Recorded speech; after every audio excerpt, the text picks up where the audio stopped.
back to class 7 on our scripture series, where today we're looking at the kingdom of David, and this has a lot of implications for the things that will happen in the life of Jesus. We hear David referenced a lot at Christmas time as we're talking about the prophecies that surround Jesus and so forth. So this is obviously a really important topic that we're going to be looking at. Just a quick review again, because there's so much in the Old Testament, so many names.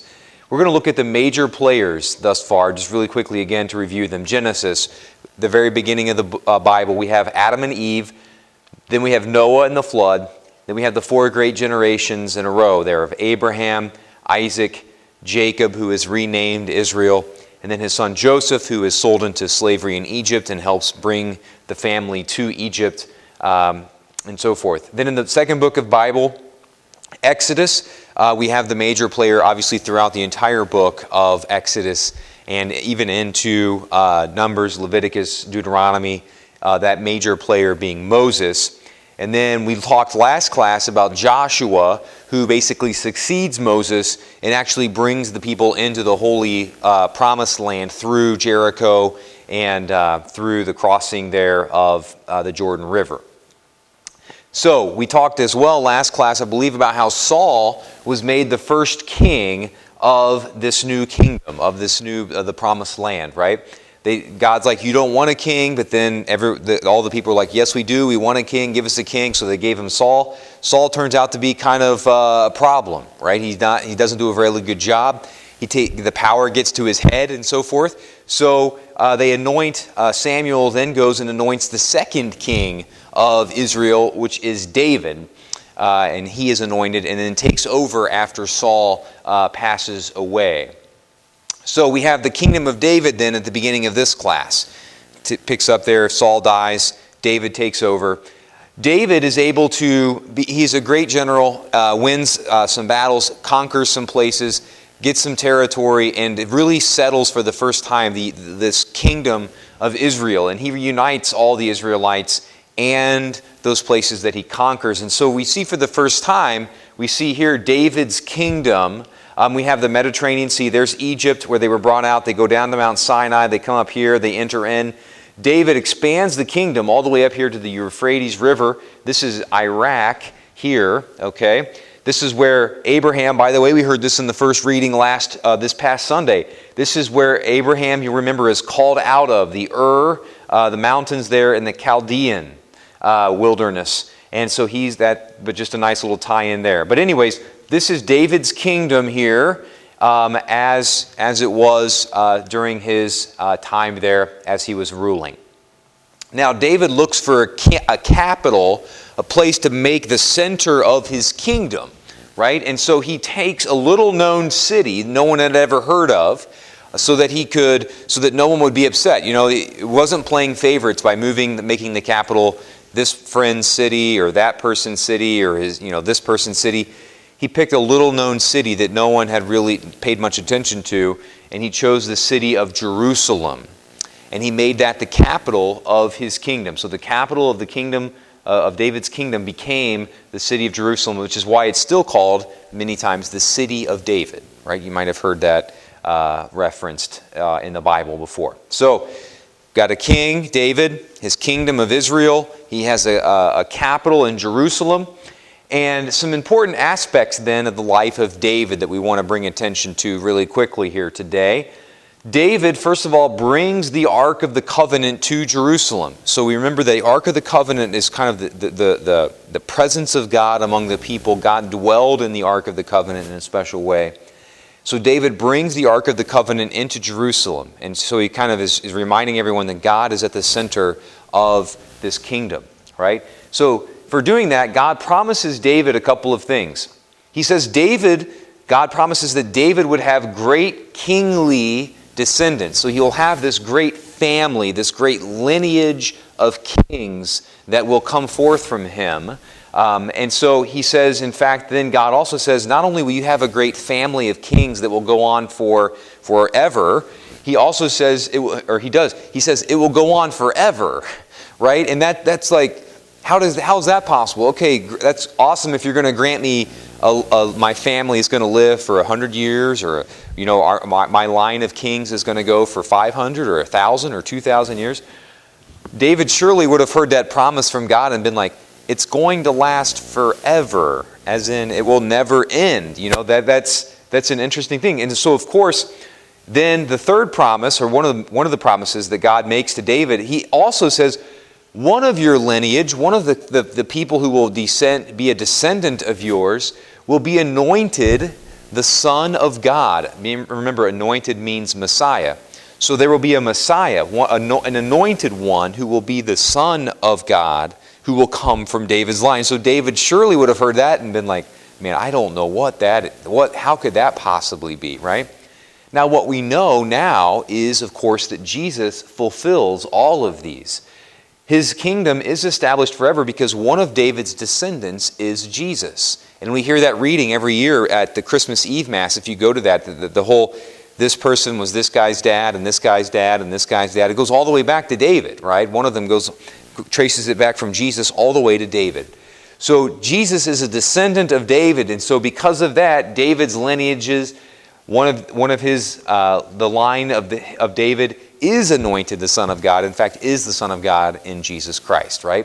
So these promises were made 1,000 years before Jesus shows up. Okay, so they're really important, and they get referenced all throughout not only the Old Testament, but the New Testament as well. So again, important aspects of the life of David. Okay, now we also see some other foreshadowings of Christ in the life of David. Here we have the Blessed Mother and Christ, right? One of the things that we see in the story of David is the importance that the Queen Mother plays, right? The Queen Mother in David and Solomon, particularly in Solomon, David's son, who we're going to talk about in a minute, the Queen Mother has a particular role and is viewed as the queen. It's not the wife of the king, it's the mother of the king that has this really unique role and this ability to help rule and help guide and so forth. And so in a very similar way, we see this role of prominence then, of course, played and lived out most fully in Jesus and his mother, the Queen Mother being Mary, right? So some people will say, the mother of Jesus doesn't have no important role. Well, no, we see that in the life of David even, and with the kings. It's the mother that has that important role. Now, another important role that we see in the life of David is the prime minister who handles the keys of the kingdom, right? So in the kingdoms there of David and Solomon and so forth, this prime minister person takes on this serious role. Now, we hear the keys of the kingdom referenced then in the founding of the church, of the Catholic Church. When Jesus says on Peter, I give you the keys to the kingdom of heaven, right? He's saying, Peter, you're my prime minister. I want to pass on this kingdom. Jesus' kingdom is now going to live in the church that he's founded on Peter. He's given to the keys of the kingdom to Peter, right? And so we see that foreshadowed in the life of David. And then also within the life of David, we see that the thank offering, this giving thanks, which of course translates to be Eucharist, right? Eucharist becomes, at the temple, it becomes significant in Solomon's time, and that is an offering of bread and wine. So often, up to that point, the major offerings were sin offerings, constantly trying to slaughter animals and so forth and make up for sins and offer those up. They add in here, with David and Solomon, we see this start to shift as an offering of giving thanks to God. Eucharist becomes important. And so, of course, we see bread and wine. Now that's exactly what we do at Mass. We offer bread and wine as thanks to God, and God gives us an even greater gift because that bread and wine become his son. Okay? Now, David has a son. Of course, we've been talking about him, but just so that you remember that. Okay, David has a son, and his name is Solomon. Now, David actually has this son through adultery. He commits adultery, has this woman who is married in, who ends up becoming Solomon's mother, of course. Bathsheba is her name. And David commits this great sin of adultery. God is obviously, God is... The sin that David commits is an offense against God, right? It's a serious sin. But David begs God for forgiveness, and God extends that forgiveness. And we see what happens when you really confess your sins, when you're really giving them over to God, God has the power, of course, to forgive those sins. Of course, we do that now in the church all the time through the sacrament of reconciliation. But we see this forgiveness. David commits this sin, but it doesn't doom him for the rest of his life because he repented, because he asked for forgiveness of his sin. So anyways, he has a son Solomon. Solomon has a major accomplishment as well. David makes the kingdom and makes the city of Jerusalem his capital. Solomon, his son, comes along and does something very important. He builds the temple of Jerusalem, which is, of course, a huge thing. The temple is still, the Temple Mount is still there. The temple is referenced throughout it's a place where a lot of things happen with Jesus. It's a place where a lot of things happen in the early church and the apostles. Okay? So what this is, you remember from the last class, we were talking about the tent of worship here that was traveling around with Moses and the Israelites as they were wandering in the desert, right? And we had the Ark of the Covenant. We have this curtain that only the high priest can go back through. We have the candles. We have the bread and so forth. Then we have the outer area of the temple. And then we have the priest out here getting vested, right? Now, what do we have here? This is the temple itself, right? It's almost the exact same thing. It's just that it's now a permanent structure. It's not a tent anymore. It's something that is permanently standing. So this is a cutout of it. Okay, it wasn't actually an open area, but this is like they've drawn this and cut the sidewall out so that we could see in as what's going on. So we have these pillars out here. We have these bricks and everything. We have these doors, and you come into the temple area, and they have the lamp stands there and the lights, just like we have at our altars. Right? We have the bread. We have a place to offer incense, and then again we have the Ark of the Covenant in there. And we have this place, this curtain that is in there, just like the curtains in here. The curtain that eventually is torn in two when Jesus dies.